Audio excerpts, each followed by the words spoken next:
Olha, nós vamos fazer 25 anos de igreja. Agora, dia 1º de abril, foi quando feita a inauguração em 2000. Mas a igreja começou de fato depois de 3 anos, uma vez que veio a emancipação.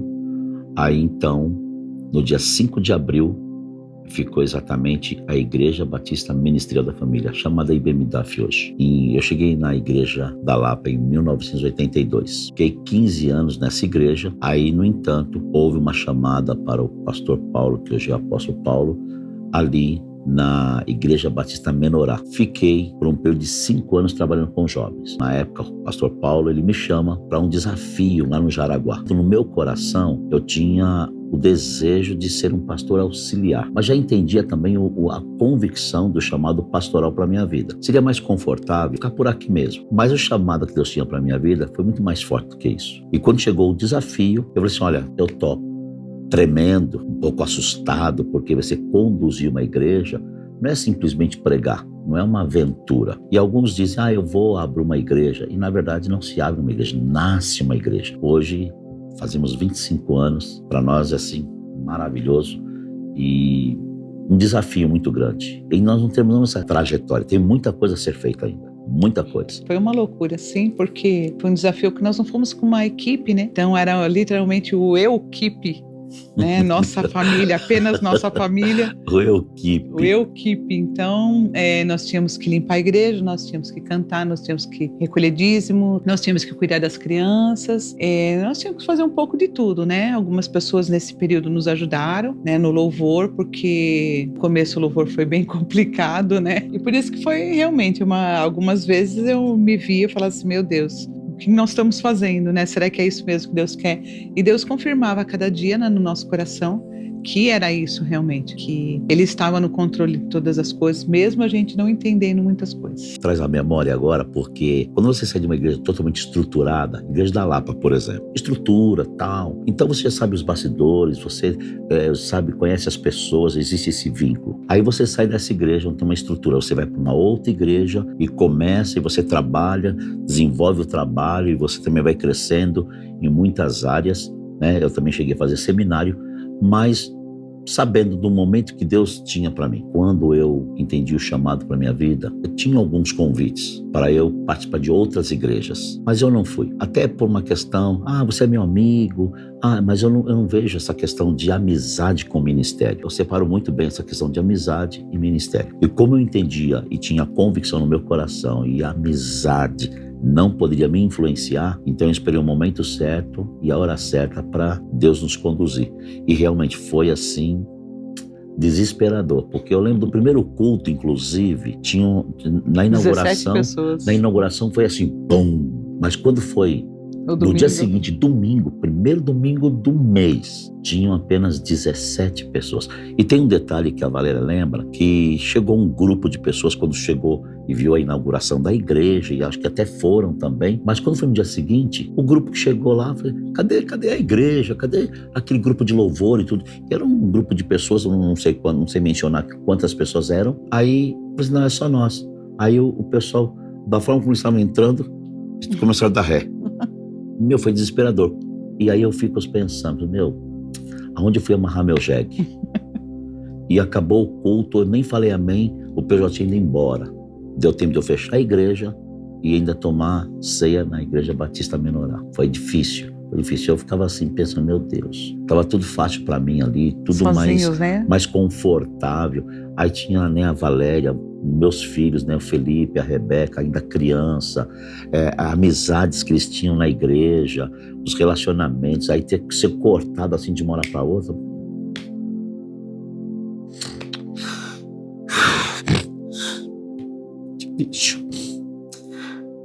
Mas em tudo isso a gente vê que Deus sempre nos deu graça, né? Isso que eu fico olhando, né? Hoje as pessoas chegam na igreja, vê tudo aquilo e acho que foi assim, abriu uma igreja, eu vou lá, hoje tá tudo pronto, mas não é.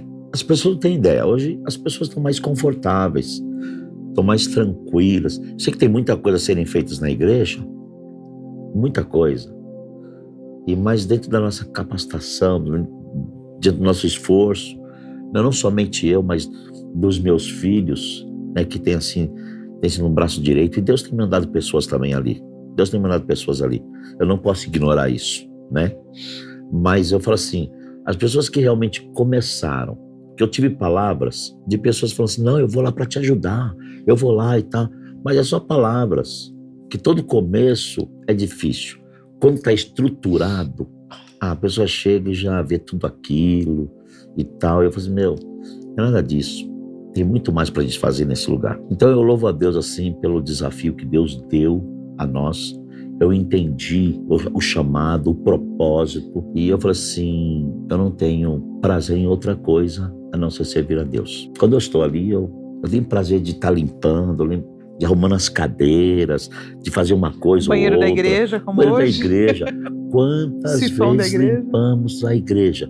Só para você ter uma ideia, lá na Mina Rambal, quando nós começamos, e eu e a Valéria limpava a igreja. Todo mundo ia embora, chegava um sábado, 9 horas da manhã, saímos o quê? Às 16, 17 horas, limpando a igreja. E tem uma vez que nós fomos limpar a igreja, e ao chegar na igreja, a Valéria falou assim, amor, vai lá pegar a vassoura lá embaixo. Aí eu desci, nós estávamos limpando a parte de cima. Quando eu desci para pegar a vassoura e algumas outras coisas, aí eu gritei lá de baixo, quando eu entrei na igreja, no salãozão, né? Eu falei assim, amor, já limparam a igreja. Eu falei, limparam? Mas como limparam? Não, limparam, levaram tudo, roubaram tudo. E aí, foi uma loucura, foi uma loucura. Sabe por quê? Eu desci onde tinha um ponto Policial. da polícia militar, e eu desci de carro. Aí eu subi sem o carro. Tão desesperado que ele estava. Tão desesperado que eu estava. Aí quando eu volto pra lá, aí eu subi e falei com ela, falei assim, amor, roubaram o carro. Roubaram o carro. Mas que coisa louca. O carro estava perto do posto policial. Eu tinha deixado lá, eu voltei a pé, e quando eu abro a igreja, eu falo pra ela assim, Valéria, cadê o carro? Roubaram o carro também. Eu falei assim, nossa, que ele lembrou que ele desceu de carro. Eu não tinha lembrado. Mas olha, é muito bom, é uma loucura santa, né? Que você não tem ideia como você consegue, ao mesmo tempo, administrar todas essas questões. Pastorear não é pregar. Eu falo para os outros, né? Pastorear não é pregar. Você pode ser um bom pregador, mas pastorear vai muito mais aquém, muito mais além, né? É você cuidar, é você estar pronto para servir as pessoas, é você não medir esforços, é você não ter, não, hoje é minha folga, hoje eu não quero. Não, eu estou para servir o reino de Deus. Abrir mão, né? Abrir mão. É como né? um casamento. Se você não está pronto para renunciar, você não está pronto para ser um pastor.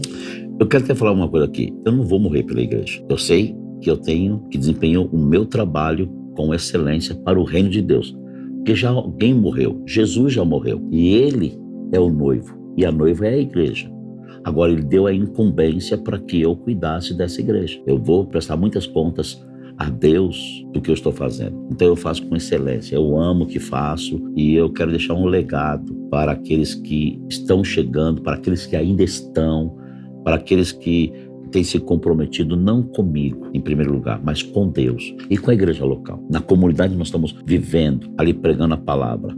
Não é fácil você administrar relacionamentos interpessoais, não é fácil. Principais desafios. Ter uma vida realmente reta diante do Senhor, que é o dever de todo cristão. A parte financeira foi muito difícil, porque começar do zero é literalmente do zero, né? Não é ter uma estrutura, um dinheiro sobrando. A parte interpessoal, pessoas, né? Para trabalhar, a mão de obra. Principal de todos é manter o princípio da palavra de Deus. Isso não pode. Infelizmente, eu falo com pesar isso, porque a gente vê quantas pessoas hoje têm mudado alguns princípios, negociado princípios.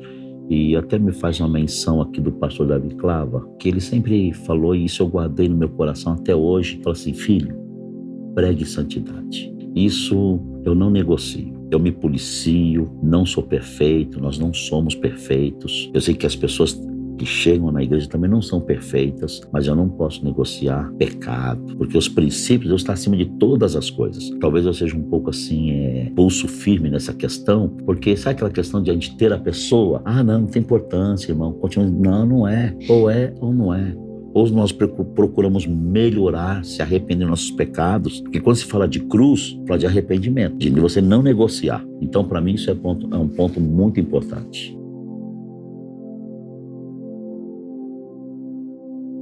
Ai, ao olhar para trás, eu falo assim, que caminhada, que jornada, né? Às vezes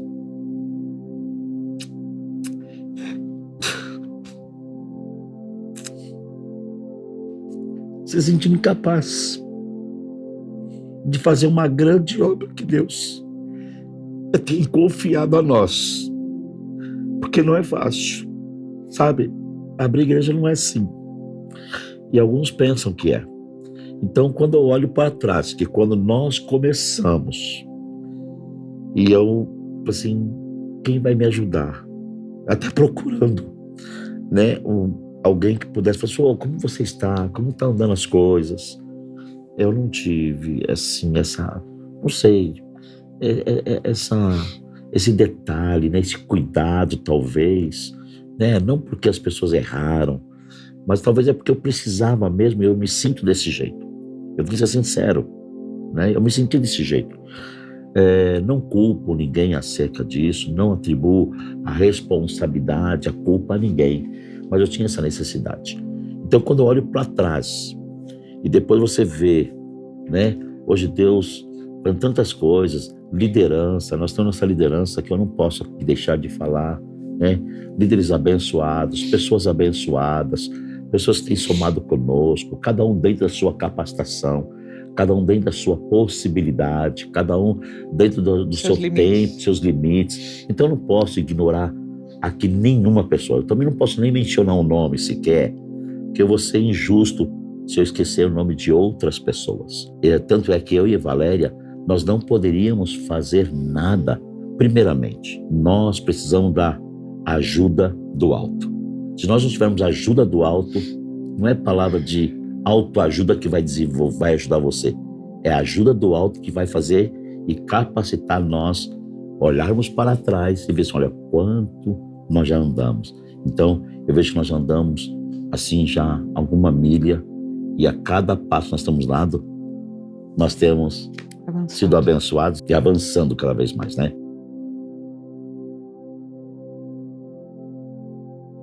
O que eu desejo para o futuro da igreja e da próxima geração é que eu quero deixar um legado. É algo que eu tenho trabalhado bastante. Com todas as minhas imperfeições, com as minhas limitações, aqueles que vierem após mim, eles possam pelo menos pegar algum exemplo bom meu. Olha, eu vou fazer isso porque o pastor Ismael me ensinou assim. Eu vou fazer assim porque ele me deu essa direção. Porque eu vi que na vida dele deu certo, que ele foi longe. Mas para as próximas gerações, eu vejo que esses pequenos exemplos, passivos de falhas, passivos de erros, eu creio que eu vou deixar uma marca no coração de cada um deles. Talvez alguns não derão tanto crédito, talvez outros darão, mas não importa. De uma forma ou de outra, seremos lembrados. E o mais importante para mim é que aquilo que Deus confiou em minhas mãos não é para ser aprovado pelo homem, mas ser aprovado por Deus. Quando eu erro e quando eu falho, eu peço perdão a Deus. Então eu quero que esses que estão juntamente comigo hoje, nesse período, e que para a próxima geração, e eles darem continuidade naquilo que Deus começou na minha vida, na vida da minha esposa e também na vida dos meus filhos. Eu creio que, e eu tenho lançado essa palavra, e eu sempre falo de Deus, que os meus filhos dê continuidade àquilo que o Senhor colocou nas minhas mãos. É algo muito sério. É algo muito sério. Eu não sei até que ponto eles conseguem dimensionar isso. É muito difícil a gente desenhar e colocar isso no papel. Não dá. É a palavra que imprime isso no nosso espírito para que nós, de geração em geração, conforme a própria palavra diz, de geração em geração. Então aquilo que eu imprimi no coração dos meus filhos e imprimi no coração dos meus irmãos, nessa geração que está ali, e as que vierem, eu creio que vai ser, eu já estou muito feliz, eu já estou realizado. Até hoje eu já estou realizado. Eu falo que bem casado, eu não sou casado, eu sou bem casado. Eu tenho uma família abençoada. Eu tenho uma netinha maravilhosa. Vem vindo uma outra aí, Ana Clara. Já tem Laurinha. E a minha oração é que Deus me dê graça para eu ver outros 10 netos que virem através dos meus filhos, né? E assim por diante. Então, é isso que eu espero para a próxima geração.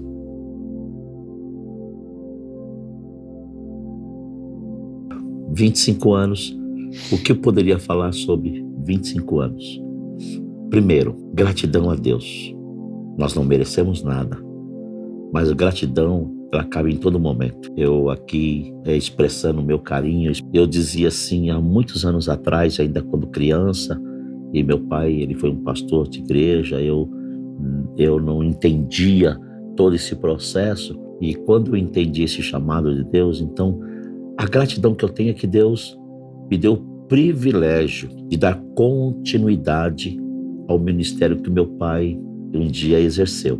Então, para mim, é gratidão. Entre nós, como irmãos, e agora como esposo e pai também, gratidão por Deus ter me escolhido em dar continuidade ao ministério que meu pai começou. Para mim, isso não tem preço. A palavra também de 25 anos também é gratidão. E gratidão em ver nossas mãos cheias, né? Porque nós não ficamos parados. Fizemos o nosso possível, talvez não do jeito que a gente queria, não com a intensidade que a gente queria, mas entregamos a Deus o nosso melhor, né? Então, nós entregamos aqui os 25 anos às mãos de Deus, o nosso melhor, o que a gente conseguiu fazer de melhor, né? E Ele sabe que a gente fez de todo o nosso coração. Ele sabe que o nosso coração é grato por todo esse tempo, por todo esse trabalho, e eu faria tudo de novo. Você faria? Olha, não me falem começar uma igreja nova hoje, mas eu confesso, se Deus falar assim, Ismael, você vai começar do zero. Eu ia falar, Deus, me dá outra coisa menos isso. Porque é difícil, não é brincadeira. Não é brincadeira. A gente não tem mais coluna para isso. Não tem. Agora, eu posso falar uma coisa. Eu gostaria de impulsionar outros. Eu impulsionaria outros a fazer, né? E eu daria o suporte, amém, assim, embasado na experiência que eu adquiri nesse período para ajudar esses que estão começando agora.